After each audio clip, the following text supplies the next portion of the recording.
যুক্তরাষ্ট্রের university of south ফ্লোরিডার শিক্ষার্থী নাহিদা সুলতানা বৃষ্টির মরদেহ সকালে ঢাকায় পৌঁছেছে। হযরত শাহজালাল আন্তর্জাতিক বিমানবন্দরে মরদেহ হস্তান্তরের পর সন্তানের কফিন ধরে বাবা মায়ের আহাজারি আর স্বজনদের কান্নায় ভারী হয়ে ওঠে পরিবেশ। এদিকে বাংলাদেশি পিএইচডি শিক্ষার্থী জামিল আহমেদ লিমন ও নাহিদা সুলতানা বৃষ্টির হত্যার অভিযোগে অভিযুক্ত ব্যক্তির মৃত্যুদণ্ড চেয়েছেন যুক্তরাষ্ট্রের প্রসিকিউটররা। সম্রাট আনোয়ারের রিপোর্ট। হযরত শাহজালাল আন্তর্জাতিক বিমানবন্দরের ৮ নম্বর গেটের পাশের এ জায়গায় কিছুক্ষণ পর পর অ্যাম্বুলেন্স আসে। সেসব অ্যাম্বুলেন্সে করে বেরিয়ে যায় প্রবাসী মৃত ব্যক্তিদের মৃতদেহ।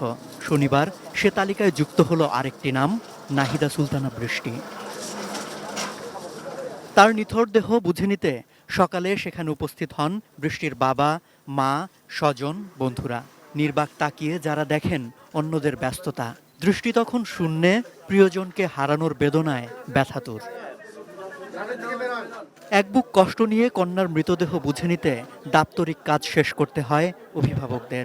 সকাল ৯টার পর এমিরেটসের ফ্লাইটটি হযরত শাহজালাল আন্তর্জাতিক বিমানবন্দরে পৌঁছায়। সদা চঞ্চল সন্তান বৃষ্টি বাবা মায়ের কাছে ফেরে নিথর হয়ে। মৃতদেহ হস্তান্তরের সময় কন্যার কফিনে হাত রেখে কান্নায় ভেঙে পড়েন মা, বাবা। দাবি করেন বৃষ্টির হত্যাকারীর শাস্তি হোক। গ্রামে যত দুঃখী মানুষ আছে তাদের পাশে সবসময় থাকবে, এই ছিল তার একটা প্রবল ইচ্ছা। এবং সামনে একটা নেম প্লেট থাকবে যেখানে লেখা থাকবে নাহিদা সুলতানা বৃষ্টি, ডক্টর নাহিদা সুলতানা বৃষ্টি।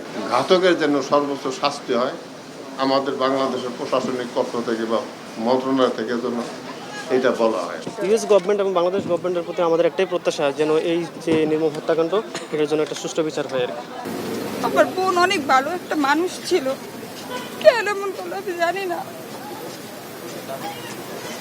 এদিকে নিহতের পরিবারের পাশে থাকার পাশাপাশি বৃষ্টির পরিবার প্রকৃত বিচার পাবেন সে প্রত্যাশা জানান পররাষ্ট্র সচিব। বৃষ্টির হত্যাকাণ্ডের সাথে অভিযুক্ত যারা, তাদের তদন্ত যাতে সুষ্ঠুভাবে হয় এবং পরবর্তীতে যাতে তাদের বিচার যথাযথভাবে হয় সেজন্য কাজ করে যাচ্ছে। আমরা মার্কিন কর্তৃপক্ষের সাথে সার্বক্ষণিক যোগাযোগের মধ্যে আছি।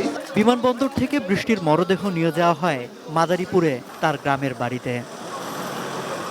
এদিকে যুক্তরাষ্ট্রের ইউনিভার্সিটি অব সাউথ ফ্লোরিডার ২ বাংলাদেশি পিএইচডি শিক্ষার্থী জামিল আহমেদ লিমন ও নাহিদা সুলতানা বৃষ্টির হত্যার অভিযোগে অভিযুক্ত ব্যক্তির মৃত্যুদণ্ড চেয়েছেন যুক্তরাষ্ট্রের প্রসিকিউটররা। অন্যদিকে উচ্চশিক্ষার যে অভিলাষে প্রবাসে গিয়েছিলেন জামিল আহমেদ লিমন ও নাহিদা সুলতানা বৃষ্টি, হত্যাকাণ্ডের শিকার হওয়ার পর সে স্বীকৃতিও মিলেছে। বিশ্ববিদ্যালয়ের বসন্তকালীন সমাবর্তনে লিমন ও বৃষ্টিকে মরণোত্তর ডক্টরেট ডিগ্রি দিয়েছে ইউনিভার্সিটি অব সাউথ ফ্লোরিডা, যেখানে তাদের সম্মানে অনুষ্ঠানস্থলে ২টি খালি চেয়ার নির্ধারিত পোশাকে সজ্জিত করে রাখা হয়। এবছর ৩৯৩ জন ডক্টরাল ডিগ্রিধারীর তালিকায় তাদের নাম অন্তর্ভুক্ত করা হয়েছে। সম্রাট আনোয়ার, এটিএন নিউজ, ঢাকা।